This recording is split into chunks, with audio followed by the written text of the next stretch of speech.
New year జోష్ మొదలైంది. దీంతో పోలీసులు అలర్ట్ అయ్యారు. హైదరాబాద్లోని బార్ అండ్ రెస్టారెంట్స్, పబ్స్, హోటల్స్లో పోలీసులు ఆకస్మిక తనిఖీలు నిర్వహిస్తున్నారు. నూతన సంవత్సరాన్ని దృష్టిలో పెట్టుకుని ఎలాంటి అవాంఛనీయ సంఘటనలు జరగకుండా అధికారులు ముమ్మరంగా తనిఖీలు చేస్తున్నారు.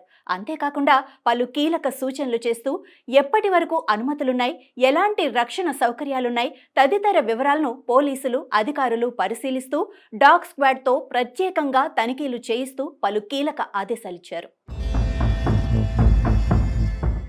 హైదరాబాద్లో కొత్త సంవత్సర వేడుకల రూటే సెపరేటు. కొత్త థీములతో నిర్వాహకులు ఈవెంట్లను నిర్వహిస్తూ సినీ తారలతో, గాయకులతో గ్లామర్ని తీసుకొస్తున్నారు. ఈ వేడుకల్లో సంగీతమే ప్రధానం కావడంతో డీజేలు కేంద్రంగానే పార్టీలను డిజైన్ చేశారు. పార్టీల్లో పాల్గొని ఎంజాయ్ చేసే కుర్రకార్ని దృష్టిలో పెట్టుకుని పేరున్న డీజేలను నగరానికి రప్పిస్తున్నారు. ఈవెంట్ల సంఖ్య కూడా గతం కంటే ఈసారి చాలా పెరిగిందని చెప్పాలి. మరోవైపు న్యూ ఇయర్ వేడుకలపై ఆంక్షలు విధించారు.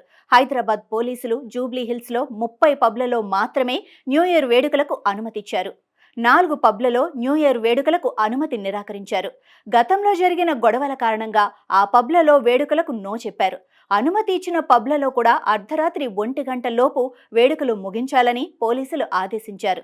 బార్లు, పబ్లలో గంజాయి, డ్రగ్స్ సరఫరా చేస్తే కేసులు నమోదు చేస్తామని, అలాగే బార్లు, పబ్లోకి మైనర్లను అనుమతిస్తే కేసులు పెడతామని, సౌండ్ పొల్యూషన్తో పాటు సౌండ్ ప్రూఫ్ కూడా మెయింటైన్ చేయాలని పబ్ యజమానులకు ఆదేశాలిచ్చారు.